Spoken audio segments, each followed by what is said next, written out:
Megan, your host. I am Mama Holmes on Ravelry, Mama Holmes NC on Instagram, and the Mrs. K Holmes on Twitter. Show notes can be found at house-of-holmes.blogspot.com, and the podcast can be found on iTunes, YouTube, and the blog as well. Welcome. How are you today? Today is Sunday. It's December 14th, and I am coming to you from my home, my living room. I've talked about this before, but just in case you're new to the podcast, welcome. My recording schedule is a little bit crazy right now. I'm not able to record during the week like I was able to with the first few episodes, so I'm just trying to get some time in whenever I can. So this podcast will actually go up about 3 weeks after the last episode. This is episode 5. So I'm trying to stick with a 2-week podcasting schedule, but like I said, this week will be 3 weeks. So as we get into the holidays and as we go into the new year, the schedule may change just a little bit. It might be a little bit more sporadic, but it's okay. So if you are a new viewer, thank you so much for coming and checking me out. If you are an old viewer or you've been here before with me, welcome back. Thank you so much for returning. I do want to do a quick little thank you segment. I just want to thank everyone who has joined the group recently. I've had an influx of a few new members, and I really appreciate those who have joined. I've also had several people who have shared the podcast with their friends or via Instagram, and so I appreciate that so much. It helps me to get out there. I was able to secure my iTunes or my feed and submit that to iTunes, and really didn't have to do much spreading the word because a lot of the current friends of the podcast had already done so for me. So I really appreciate that. I also want to thank a couple of people who have already left reviews over on iTunes. Mrs. Shu, who is Sarah, she is the other half of the In a Snip podcast. I've talked about her before. Also Anne, who is the other half of the Carolina Fiber Girls podcast. Thank you so much for leaving reviews. For me, that was such a wonderful gift as my friends, and I appreciate it. So if you would like to give me a Christmas gift this year, you can just head on over to iTunes and leave a star rating and or a written review, and I would greatly appreciate that. So let's see. I just want to check my show notes. Make sure I stay on track. We also have a Ravelry group. So you can head over to Ravelry, search House of Knitting Podcast in the Groups tab, and you'll be able to join the group there. We have a cowl going. Our housewarming cowl is in full swing. It started November 1st, and it runs through January 2nd. It's chatter-based. Whips are welcome. So you can head over to the group as well. There is a thread that gives details about what you need to do to be eligible for prizes, as well as there are pictures up of the 2 prizes that we'll all be giving away. So make sure you head over there. I don't want to spend too much time talking about that. But do make sure that you head over there. Thank you those who have recently joined in. We've had a good conversation going. I posted a question probably about a week ago now for your favorite Christmas movies. And if you don't really celebrate Christmas or the holidays, then what your favorite movies in general might be. And a lot of people have left their top 3 lists, and that's so awesome. A lot of us have similar movies on our list. So it's good to see that a lot of us join in the spirit of Christmas and that we enjoy the holiday, but it's also good to see those who are sharing their just regular old movie list, how many movies I have forgotten about that are really on my top list. I have more than a few movies that are my favorite, but sometimes you forget about those movies. So head over there. Like I said, the thread for the group the thread for the contest or the knit along is a chatter based thread. So the more you chat, the more chance you have of winning.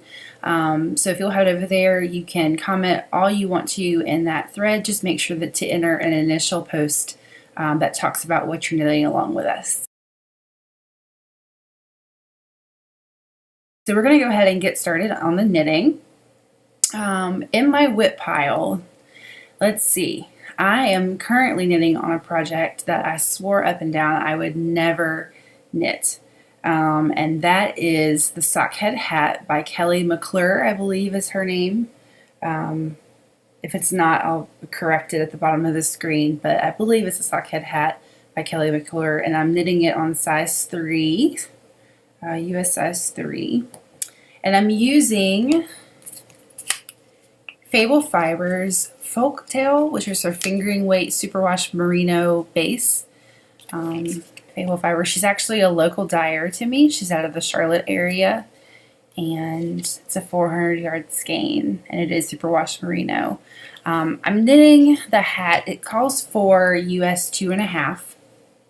I do have 2.5 size or size 2.5 needles. However, they're 40-inch cable, and I didn't really want to mess with magic looping. I really wanted to cast something on that I could just knit in the round and not really think about. I have finished several socks, and I had casted on a pair, the first of a pair of socks, and just really wasn't into it, and wanted to have something going that was very mindless, and I could just sit and knit, especially with the holidays being in swing and lots of parties and time in the car and time at dinner, and I'm also a stay-at-home mom, so just something that I can knit and not really have to pay attention to. So I cast this on probably a couple hours ago. So yes, and I'm knitting, the color is Oxidize, but she has it labeled as an Oops Oxidize. Based on the pictures from her website, it looks like the Oxidize colorway is supposed to be more of a greeny color, and this is definitely more of a gold. It's really a copper. It's really funny, it matches my nails. I just noticed that. It's the color that you're seeing in the screen is not a true color. It's more of an orangey copper color. So I'll make sure to get some good pictures and put them up on my project page so that you can see. There are like blips of like gray. There's a bright coppery orange. It's just a really pretty color. When I was thinking about what yarn I wanted to knit for the sock head, I didn't want something that was going to be kind of crazy. I wanted something that was more neutral, more along the lines of something that I could wear with everything. So, and I tend to go more of the muted colors. A lot of people know that about me. So I'm really enjoying it. The pattern does call for like, I want to say like 9 inches of ribbing, 2x2 ribbing. If you know me, you know that I hate to knit ribbing, which is part of the reason why I knit top down socks or cuff down socks, so I can just go ahead and get the ribbing over with. Really, my ideal hat would be a hat that fits really well through the head, or through the forehead, and then it's really slouchy in the back. I wear my hair natural. I don't wear product or anything like that in my hair, and so when it's curly, I do like to, when it's a wash and go style, I do just like to have a hat that I can just put over my head. Sometimes even wear my hair in the hat, and so the sock head would be an ideal hat for me. So yeah, like I said, I swore up and down that I would never knit this hat, and I've been seeing it various places. Tricycles on Instagram has knit 3. It seems to be like something that she really likes to knit. It's one of her favorites, I think. And she's knit 3 that she posted on Instagram yesterday. And then I was watching Erin from the Anatomy of Knitting podcast, which is new to me. I just started watching it today, actually, and I can't stop watching. So I've gone back and watched most of her episodes since she returned to podcasting after moving to Ireland. So, and she's knit several, or 2 or 3 in the most recent episodes. So I was like, there must be something awesome about this hat. And I do like to knit socks, but was kind of at a place where I was knitting a pair of socks, like I said, and I just didn't want anything to do with it. It just wasn't interesting to me. And so I had casted on several different things. I I finished school. I'm a grad student, and I finished the whole semester, got my internship paperwork turned in for next semester and everything, and really just had this itch to cast stuff on, which is typically how it goes for me. I'll be really good and knit on projects that I have going on, or pretty monogamous on one project, and then just have this crazy bout of just wanting to cast stuff on, even though I hate having lots of projects on the needles. I don't mind having 4 to 5 projects, but when it gets up to 8 to 10, I just don't really like that. But anyway, with that said, I just wanted something really mindless to knit, and that's why I cast this on. So I'm really excited about how it's going to turn out. I think it's going to be perfect for the holidays and perfect for just being at home while my son plays. So yeah. Let's see, we're also big TV watchers, so that's why I like to knit socks, because I can just knit. I've been reading a lot since school's been over. I can get a good dent in my stack of books that I've been. I'm loving this. I'm actually using I don't know if you can see it. I'm using my Addy Turbo lace needles. I had bought this for the Wrestling Leaves beret that I knit a while back from my local yarn store before they closed, and so that's what I'm knitting with. The lace needles are a little bit more expensive than the regular Addies. I think I paid like $17.95 for these needles, so they are a little bit more expensive, but I do like them because they're very, very, very sharp, and they're great for lace projects, but they're also really good for fingering weight. So it has a nice pointy tip. So anyway, it's really hard to put that down actually, so we'll put that right there. So next up in my whip pile is my Pomme de Pin cardigan. I have, like I said, really wanted to cast some things on. I finished several things, and this is the last sweater that I have on the needles. And so I need to finish it. I want to have it finished by the end of our cowl, which ends January the 2nd. And I'll talk about what I'm going to be doing as far as next year is concerned at the end of the podcast. But I'm finishing up the first sleeve. Oops.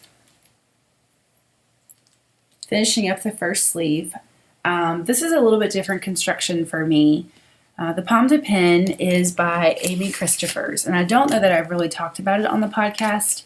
Like I said, it was in my whip pile, and if you're new to the podcast, I've been really, since the podcast started, I've really been tackling my whips using inspiration and motivation from my sister's knitter blog, who's Andy.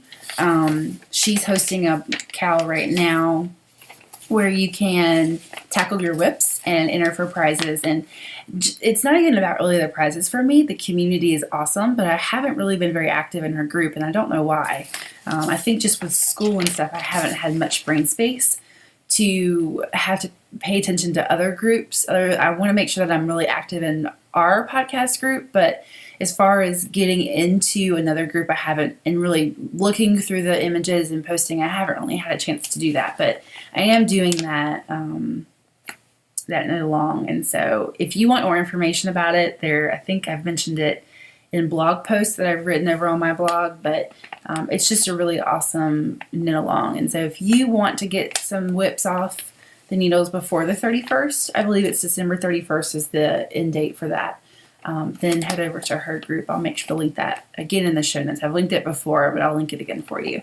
But I am knitting the Pomme de Pin cardigan by Amy Christophers. And this is an all-over lace pattern, as you can tell. It's knit from the bottom up. This pattern is very challenging. It has been very challenging for me. And I started it in 2012, got through the ribbing. We were on our way to Barbados for a vacation, and I wanted something just that I could take and knit on the plane. I don't like to fly at all, and so I needed something that I could focus on rather than the noise in the airplane. And Xander was really young at the time. He was right at a year old, so he actually slept most of the flights. It was like a trip from hell as far as getting there and back, but the actual trip to Barbados was amazing. But just the way we had to fly and all that was just really not fun. And flying with a a 1-year-old, international is kind of crazy too. But anyway, so I had cast this cardigan on, knit the 3 inches of the bottom ribbing, got to the lace setup, and could not figure it out. I ripped it back probably 10 times. And so when we got back from the trip, I just said, this is not a project that I can do right now. I just don't think that I'm at a place as a knitter that I understand what's going on. So this past summer, Malia from the Yarn Raising podcast hosted a What Are You Waiting For cowl. And this was the pattern that I casted on for the cowl.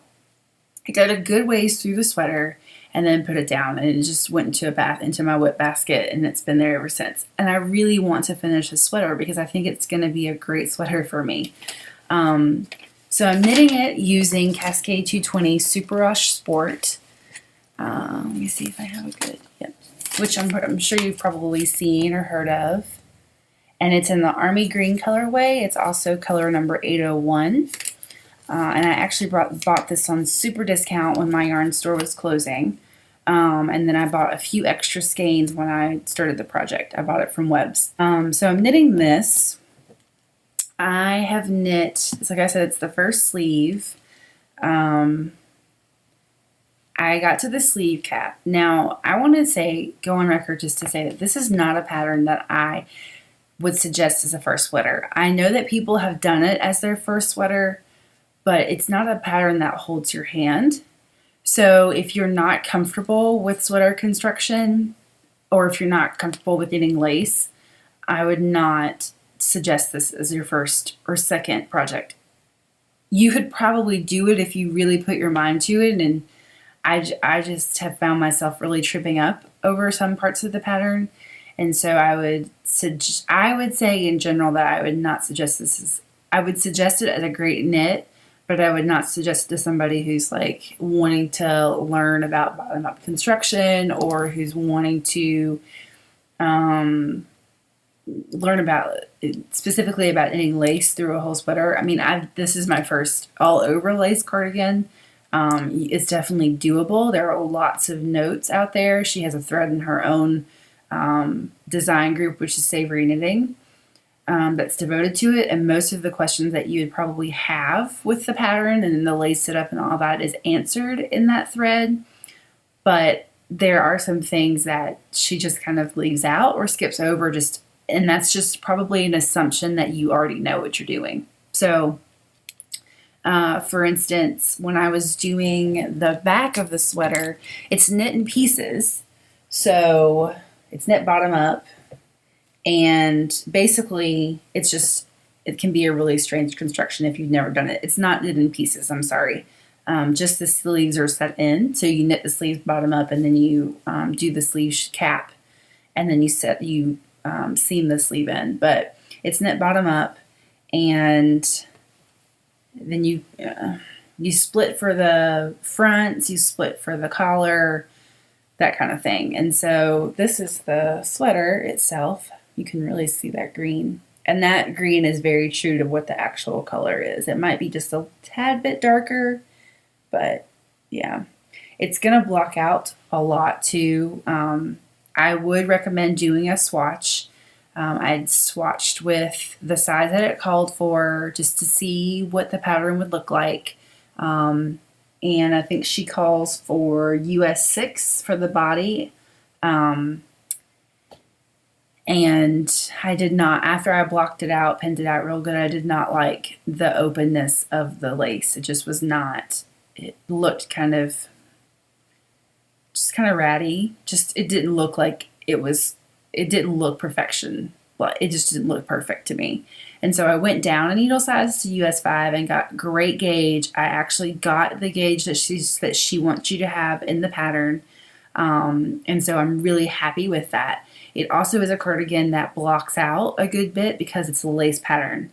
So your swatch, you can figure out how much that lace is going to block out. And you can block it out till you like what you see, and then pick the size from there. So you pick your size based, of course, it's based on your bust.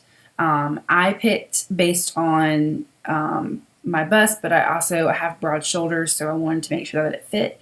So I picked the size 42, and it should block out till about 45 inches around. So that's going to give me about 3 inches of positive ease, which is going to be perfect. It's going to be a great layering piece. So I love it. I'm ready for it to be done, but I love it. I do like it. I'm doing things that I thought I would never do for a sweater. So I do like the bottom up construction. So the next project that I worked on these last few weeks was my Magrathea by Martina Baim, and it's knit out of the Flying Kettle glider base in the Bookish Rogue colorway. It is a custom colorway. She does it usually on DK weight, and I had her do it on fingering for me. And this is the yarn. Grays with just blips of color. I actually went ahead and put in a marker so that you could kind of see how much knitting I had gotten done. I stopped in the middle of a row. We got together, my North Carolina knitting friends, some of us got together for a holiday knit in and spin yesterday, and I took this to work on and messed up the lace row and so I stopped when I realized that I did it. But this was the marker that I put in. It's a vintage rose. I don't know if you can see it. It's a vintage rose marker. It's really bright, but because of the light, but I love her markers, how decorative they are. I have another one right here. It's just a little envelope, and it says made with love on it, I believe. Yeah. So you can't see that, but nice little decorative marker. And I knit several repeats since I picked this up. Again, it is knit side to side, so that's usually how Martina's patterns are knit, which allows you to get the maximum use or the maximum yardage out of your yarn. So you cast on just a few stitches and you use several increases and things like that. The body of the shawl is, the body of the shawl is garter stitch, so it makes a really squishy fabric. It also makes a gorgeous, it displays the yarn very nicely, and then there's a lace edging that you do as you go. So I'm trying to get that as best as I can. So yes, and I'm liking it. I'm not sure where I'm at in the ball. I think if I remember right, the pattern is that you knit until you have 20% left of the skein or of the cake, and then you start the next chart, which is the end of the edging, and then you just bind off after you've reached a certain point. So I'm getting there. It's in my whip pile, so it's part of the Tackling Whips cowl, but I don't know that it's going to be finished before the second, and that's okay. It's not really something that I can knit on and pay attention to other things. So there is a little bit of a tricky part in setting up the lace, which I've talked about in previous episodes or a previous episode, but once I figured it out, it was fine. So it just took me, I couldn't figure it out by looking at the chart because it is only charted. It is not written out. The palm to pin is charted and written out. The lace repeat is. So, but for this one specifically, it's not written out. So you have to really know or learn how to read a lace chart. So, and this is my Birdlay bag that I got. It's my Wellington boots bag. I really like it. It's huge. It is a huge bag. Here's the contrasting fabric. It's a great bag. I love it. At one point, I'm finding that I like bags that I can put multiple projects in. I'm kind of moving away from the small sock bags and more into bags that are like this, that I can add lots of projects to one bag. And that way I don't have multiple bags in my knitting bag, because that kind of, all that space is just kind of crazy. But, and I do like the fact it's for storage wise. I just like the fact that projects are pretty much in one bag. So, she does have this little pull. It's going to be really hard to show you. Have this little pull. And it's got a little rose on it. It's really pretty. It's really, really pretty. It's a good bag. I love it. So that's where it's been living. I'm still knitting on my Slutty Pumpkin sock, but I'm not going to show you that. It's just a plain stockinette sock. You've seen it. If you haven't seen it, you can go over to my project page. I'll try to update it with a picture. I don't think I've done that recently. It's just I'm on the second sock. I just finished turning the heel and picking up the stitches for the gusset, and I'm starting to do the decrease. It's not really anything special to show. I'm trying to cut down the time of the podcast, so I really want to focus on projects that will help you. So you know me, I always have a sock going, so I might not always show you that sock, but just know that I have that sock is going, and I'll show it to you when I'm finished with it. Okay, so for spinning, I have been doing a lot of spinning recently. I have been spinning Spin Monkeys Rambouillet in the patina colorway. And I finished it. I finished it earlier this week and gave it a good wash. So this is the finished yarn. And this has to be some of my best hand spun. Number one, it's probably my favorite fiber. It's a very soft, squishy fiber. It's next to skin soft. It's going to make a beautiful cowl or a hat, or I haven't quite decided. I think it would be really pretty as a hitchhiker, but I'm not entirely sure yet, but I'm leaning towards a hitchhiker. I've never knit one before, and so I think it would be a good match for this. The way that it applied together is just awesome. You can see a little bit of barrow holing in there. And what I did was I split the braid lengthwise down the middle, and then I took 1/2 of that split and split it again. And I spun half of the first braid, and then the whole of the second, not half of the braid, half of the first bit of fiber, let's say that. Half of the first bit of fiber, so just it wasn't broken up, and then I spend the first of the second split that I made, if that makes sense. Yes, on one bobbin, and then on the second bobbin I spun the rest of the first and all of the third, and it was kind of a fractal spin.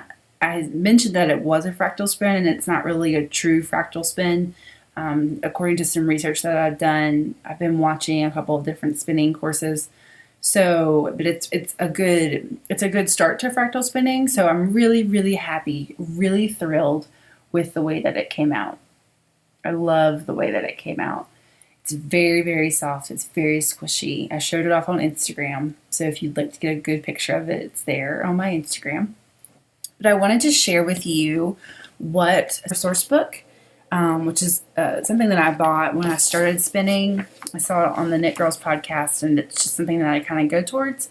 Rambouillet is in the merino family, so it's a very soft, very fine wool. Its staple length is typically 2 to 4 inches and can occasionally be as long as 5 inches.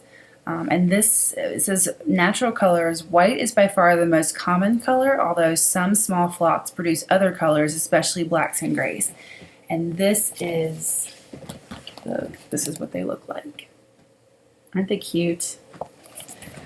What I like about the Fleece and Fiber source book is that most of the fiber that I've spun is in this book. And she does a really good way of breaking it down. And she's kind of like tested as far as like the plying method, the carding method. She shows it raw, she shows it clean, she shows it spun as a 2-ply, she shows it swatched. And so it's really awesome to see the difference in that, because it kind of gives you an idea. And looking at the 2-ply, it's really what I got with my 2-ply. So I'm very confident in plying that yarn. But it says it's a springy with good fiber length and lovely colors that can be spun or blended for uniformity or variety. So yes, and this is that page that I was talking about. And it just gives you a good, trying to not do it like this, just gives you a good idea of what you're looking at as far as once it's spun up, and that's really awesome. So I recommend that book if you're getting into spinning, you'd like to explore different breeds, do a breed study. That would be a great book for you to have. There's also a smaller field guide that you can use when purchasing fleeces. I don't have it. I'm not really there yet. So if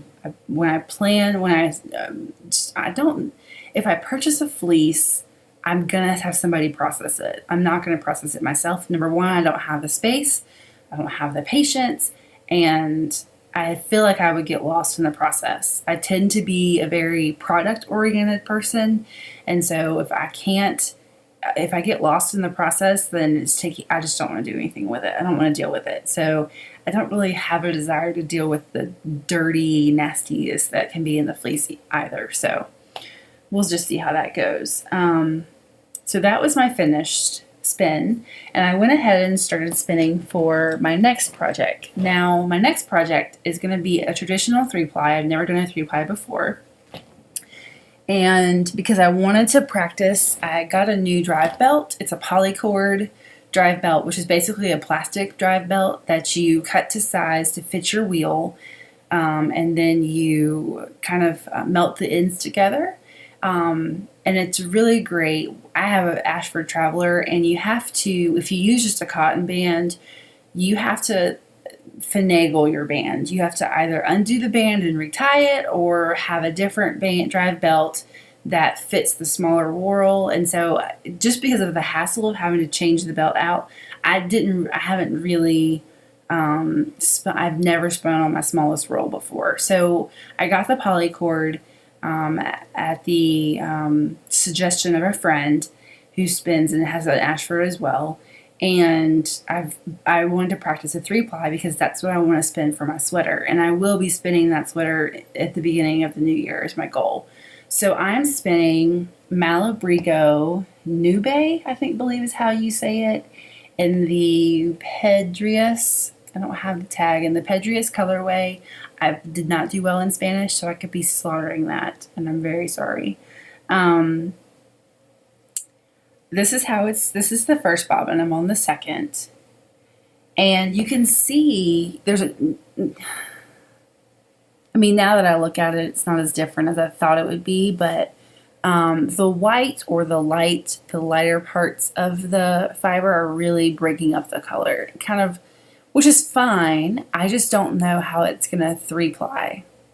I'm afraid that I've been watching the Felicia Lowe spinning dyed fibers. Like, it's really like a color, like spinning the kind of yarn that you want, and learning about color and learning about the color wheel and the importance when you spin of how of that yarn that you ply not muddying and really keeping that true color that was originally there, and learning how to deal with bold colors and that kind of thing. It's a great class. I definitely recommend it if you are spinning. Felicia Lowe is a phenomenal instructor. I've never sat through, aside from learning how to spin at a local yarn store, I've never sat through a class before. So it's been really cool to I love the Craftsy platform. And so it's been a really good opportunity, and it's great because it's a lifetime. So once you buy it, you can watch it as much and as long as you want to. You can watch it forever. So I have been referring back to it. I will say that for the Spin Monkeys fiber that I spun, I used a different technique towards the end, and I tried the Andean bracelet plying, which I'll make sure to link that in the show notes. And Felicia Lowe talks about that at length in the class, and then there's also several shorter YouTube videos that people have done.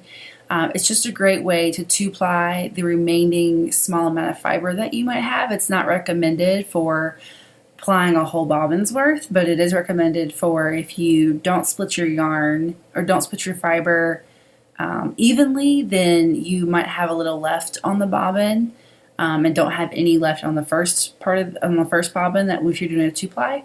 And so it's a way for you to ply the yarn left on the bobbin on itself and makes a 2-ply. It's a great technique, and I use that on my Spin Monkeys, my finished yarn for that, and I really liked it. So that'll definitely be a technique that I use. But anyway, so I finished the first bobbin, and I had the second bobbin on the wheel, and I spun a lot of it yesterday. This is all that's left for the first bobbin, and you can see the difference in the colors, right? And so I'm a little bit nervous. I'm not nervous in the fact that it's just a practice, so it might not come out like I want it to, but at the same time, like, I don't want it to be really muddy, but it'll be a good practice. So that's just how it is, I guess. And then this will be what gives on the third bobbin. So I'm not really sure how the yardage will be. It's only 4 ounces, but like I said, it'll be a nice practice. Thing in my pile to show you is my jelly bean socks. This is Knit Picks Felici.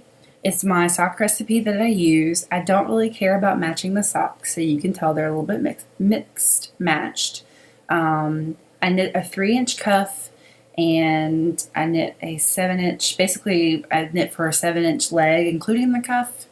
And then I do my slip stitch heel with the gusset, and knit and do just a regular toe. So yeah, that's one pair of socks that I finished, and that's Knit Picks Felici. Of course, I knit those on US 1. So these are Knit Picks Felici in the spring colorway.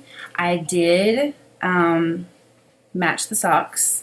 When I picked the sock up, I only had half of one sock, the first sock knit, and was right at the heel.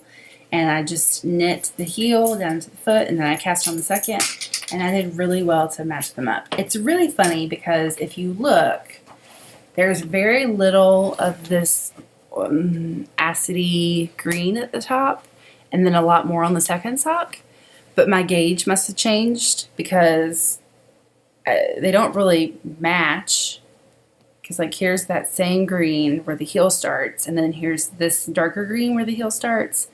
But once I finish the heel, and pick up for the gusset, I'm like, hey, I'm right there. So my gauge definitely changed somewhere in this one, but that's okay, whatever.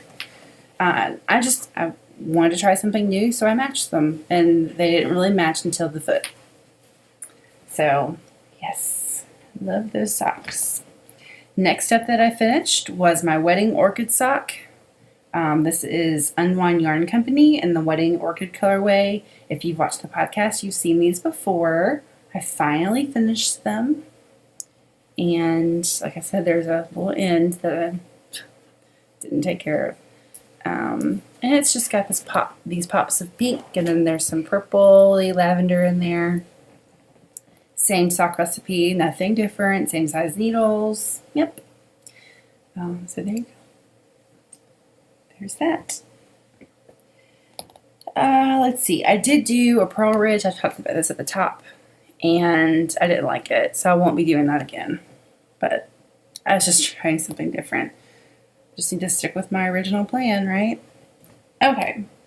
The next thing that I finished was Xander's, my son. I knit him a flax pullover for the housewarming cowl, and I knit it in Malabrigo Rios, in the Azul Profundo, and the Ravelry Red color. I like the stripes at the bottom. I read the Tin Can Knits blog, and they had actually done a flax for one of their children in a baby size, and it was red with a darker red up here in the chest area as the stripes. I thought that was really interesting to do that, so I might, if I knit another one, I might do that again. I don't like, there's a little, like, you can probably see it. It's just the top down raglan devil, I guess. But there's a little, like, on him specifically, there's a little pooch right here in the front. And it's just where the raglan increased, and it's just part of the devil. But I don't want to knit him a seam sweater right now. He's 3 and he'll grow out of it way too fast. So I knit the size 2 to 4 years, gave a little bit extra in the body and the arms because he is longer, and I think he's going to be able to wear it definitely this season, the whole winter, but I'm not sure if he's going to wear it next year or not. We'll see. The flax pullover is a free pattern, by the way. It's from the Learn to Knit collection from Tin Can Knits. It's great for any knitter, really. I like this garter stitch panel down the side of the sleeve. That might have a little bit to do with why it's so poochy up here, pouchy, but it's okay. It looks great on him, especially with a button-down collared shirt underneath it. It looks really cute. It's going to be perfect for when it's really cold. This is the finished Cleo Kent. Quate. I'm not sure how to say it. It's from the Tin Can Knits. It's their newest collection, the Road Trip. It's a free pattern. And there's actually a matching sweater that has these colorwork motifs. It was my first colorwork project and I really enjoyed it. I knit it out of Swish, DK, I can't remember the colors, but you can go on my Ravelry page. I made sure to put the colors in. This is the gray is Swish DK, the dark gray, not Swish DK, Swish Worsted from Knit Picks. The dark gray is Swish Worsted, and then the blue, tealy blue, is Universal Yarn Superwash. It's all superwash. I made mods on this hat. I made a longer brim. It only pattern tells you to knit 1 inch since it's a toque, but I knit 2 inches. And then I think I knit a little bit longer. Nope, I just made the ribbing. It actually is kind of a slouchy hat on Xander, which is cute. I made it so that he could wear it next season, so that's why I did a longer brim on it. So right now, I'm just rolling it up like this and putting it on him. But then next year, he'll probably be able to wear it down. So I wanted to make sure that I made a hat that lasted a few seasons. I love the inside of the color work. Oh, I missed some strands, of course. I love the inside of the color work. It's a stranding project, Fair Isle, it's the stranded Fair Isle, there you go. And so I worked really hard to make sure that my floats had even tension, and I think I did pretty good. Twisted, I made sure to twist. Well, I tried to at the beginning of the round. I could have done better on that, but it's the first color work project. And then I missed the ends at the top. But yeah, it blocked out beautifully. And I am not washing this machine wash. I just don't usually wash any knits. It doesn't bother me. It's a superwash yarn, but I like to soak it out in the sink. So, all right. This is my last finished object, and it's also a great segue for what I want to talk about very briefly for a little bit before I let you go today. So I finished my inland cardigan. This is by Jane Richmond from the Journey collection. It's knit, if you remember, it was knit using Plymouth Encore Chunky, which is an acrylic wool blend. And it was really hard on my hands. It hurt my hands really badly. It felt really kind of gross. It was not my favorite yarn to knit with at all. When I finished it, it felt really plasticky. So yeah, I finished this the night before I left for the Carolina Fiber Frolic. So I finished it on the 5th of November. I put buttons on it when I checked into my hotel that Thursday night. My first problem. First of all, I love the sweater. Washing the sweater, I machine washed it since it was an acrylic blend. Because I wanted to kind of kill the feeling of the acrylic, and it worked. I washed it with my Eucalyptus wool wash on the gentle cycle, and then I tumble dried it on low heat until it was dry, and just took 1 cycle on low heat to do that. It has a reverse stockinette panels in the front. It's knit in one piece top down. And then it has the reverse stockinette on the back and then stockinette sleeves. That took me forever. I did not do any waist shaping because I forgot. I skipped that part of the pattern and I was already into the ribbing when I figured it out, and I was not going to rip back. I did the buttonholes. The pattern calls for you to do the buttonholes as you go.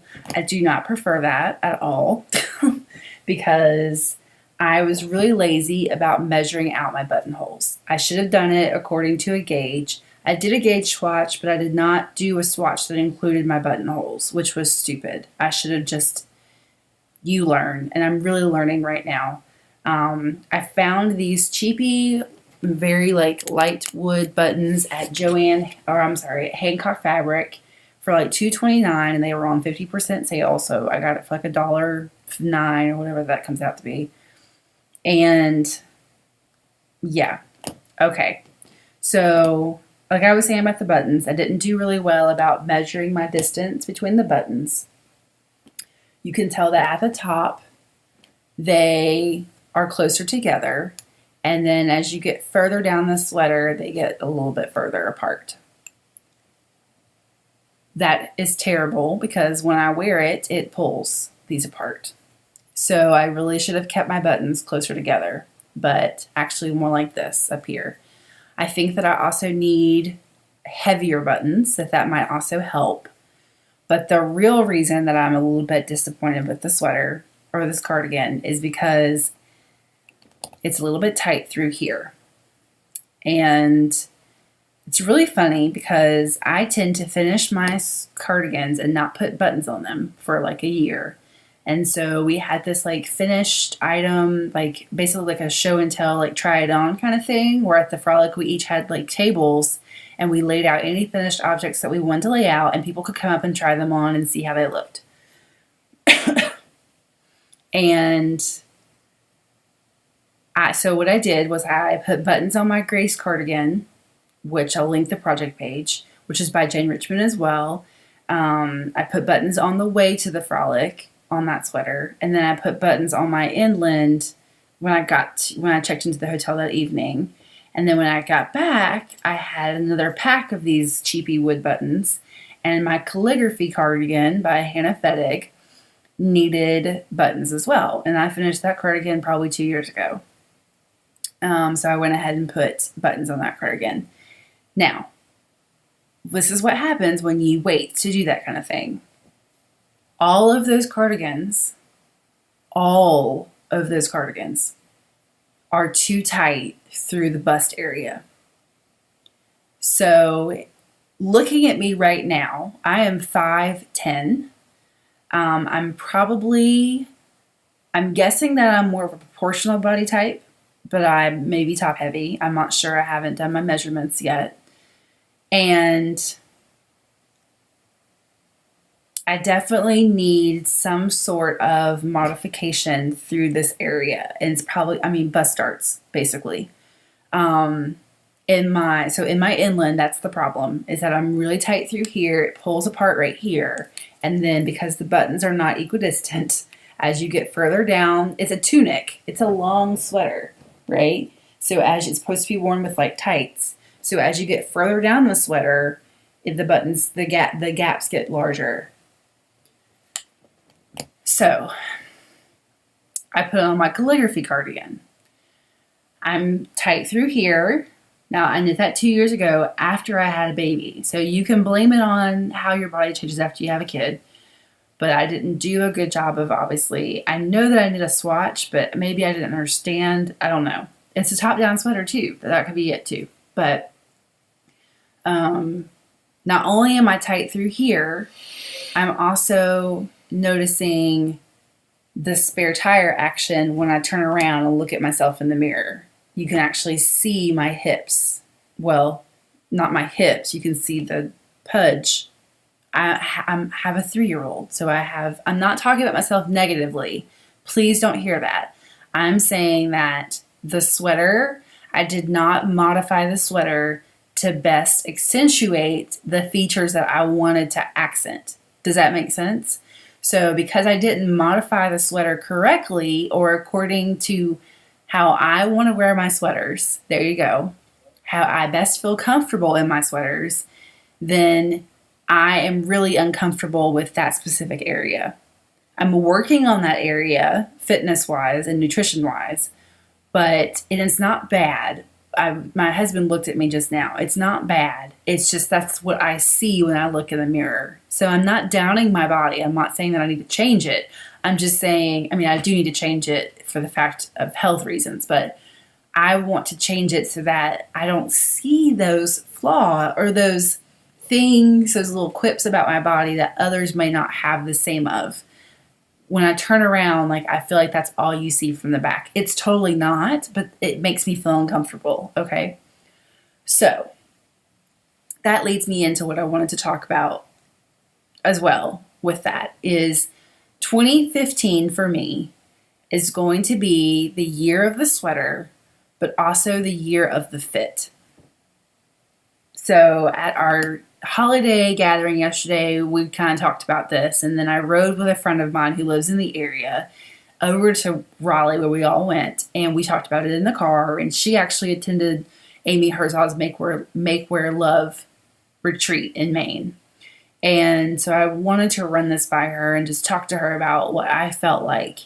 And I have a custom fit account. It's free. I have the Knit to Flatter Craftsy class. I have the Knit to Flatter book, both by Amy Herzog. I want to wear clothes that make me feel awesome. That when I put a sweater on that I have put time and money into, that I don't look at that sweater and I'm like, oh, I'm never going to wear this sweater because it like makes me feel like that's on display. Does that make sense? I'm sure I'm not the only one that has this problem.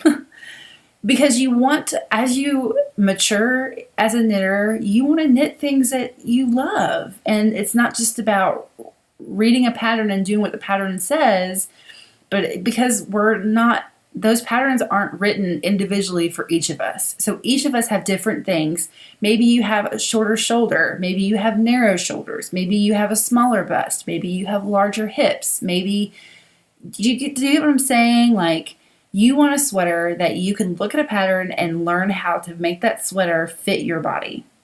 I'm going to be focusing on sweater knitting, and I'm really going to be focusing on how things fit me. And that means like it doesn't just include like knitting for me. It includes going through and I kind of went through this last year, but it includes going through my closet and those things that I've been holding back, like, oh, maybe one day I can wear that and I'll feel differently.